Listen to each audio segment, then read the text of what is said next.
Welcome to the True Alien Podcast. Ready for today's paranormal probe? We are diving headfirst into, well, a really baffling story. We've got aliens, maybe UFOs, definitely a disappearance that is seriously chilling. Oh, yeah. We're not just skimming the surface here. We're going deep, trying to sort out the facts from, let's be honest, some pretty wild fiction, and hopefully have a bit of fun with it. Absolutely. Today we're tackling the Frederick Valentich case.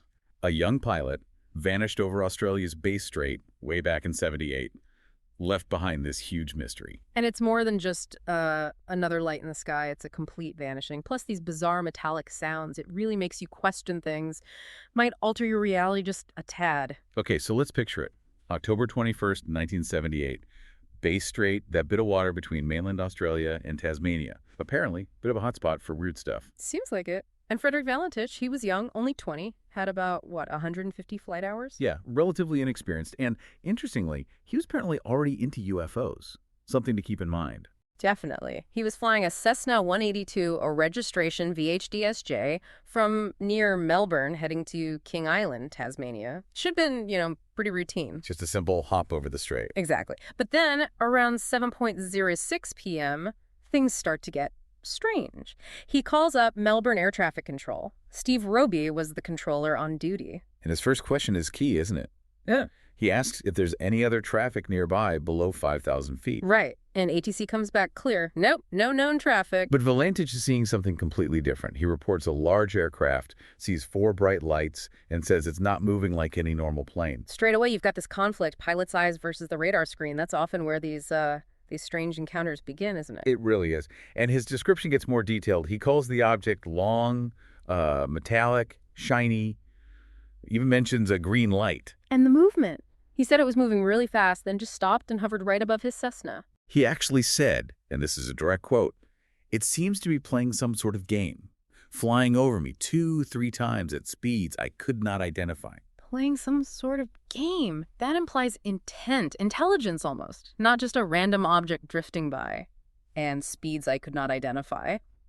That really points to something beyond conventional tech, at least for 78. Then things get even worse.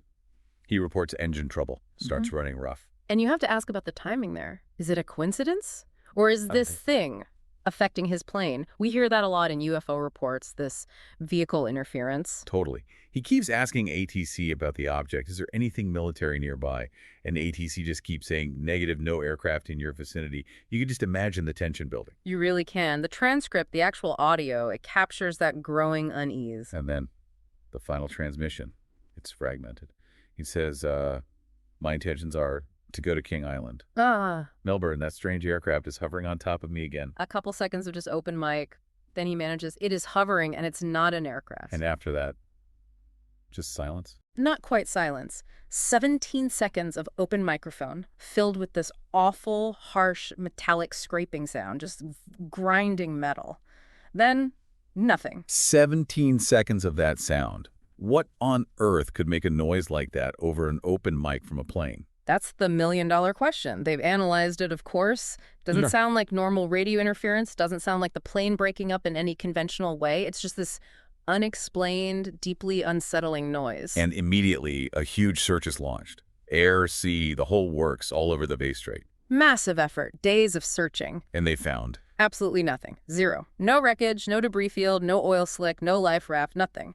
Vanished without a trace. Which, for a Cessna 182, even if it ditches in the water. Yeah. That's odd, right? You'd expect something. A seat cushion, a bit of fuselage. Extremely odd. These planes are pretty sturdy, and usually something floats, something washes ashore eventually.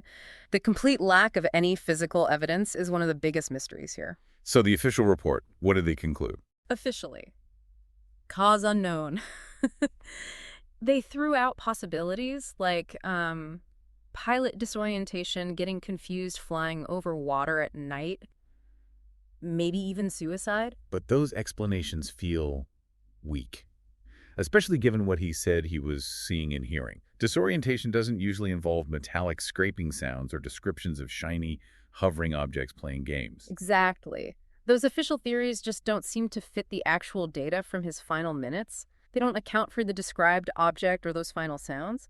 That gap is why this case is still debated so fiercely. It really highlights how sometimes The standard answers just don't cut it when something truly weird happens. Valentich knew it wasn't a normal plane. He seemed convinced. And again, that pattern engine trouble coinciding with the sighting, it pops up again and again in these kinds of reports. And that sound, that metallic scraping, it just hangs there, unanswered. It really does. It's a tangible piece of evidence, even if we don't know what it means. And weren't there reports afterwards? People on the ground? Yeah, after the news broke, some people came forward saying they'd seen weird lights, sometimes described as green, over the Bass Strait area that same evening. So, potential corroboration. Although, eyewitness accounts after the fact can be tricky. Always tricky, yeah. You have to be cautious. But the fact that some reports mentioned a green light, which Valentich also described, it adds another little piece to the puzzle, maybe. Now, about Valentich himself.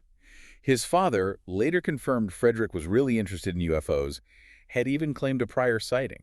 Which, of course, cuts both ways. Skeptics say, he was primed to see a UFO, probably misinterpreted Venus or something. Right, but the other side says maybe that interest made him more likely to correctly identify something genuinely anomalous, something others might dismiss. And the official narrative sometimes leans on his less-than-stellar training record, relatively low hours, failed a few exams. Almost like trying to build a case for pilot error to avoid the stranger possibilities. It can certainly seem that way. While his experience level is relevant context, it doesn't automatically explain away the detailed report he gave or, crucially, the disappearance itself. And we keep coming back to it.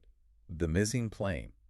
A whole Cessna 182L doesn't just evaporate. The utter lack of debris is profoundly strange. It strongly suggests this wasn't just a simple crash into the sea. And it just feeds into the Bass Strait's reputation, doesn't it?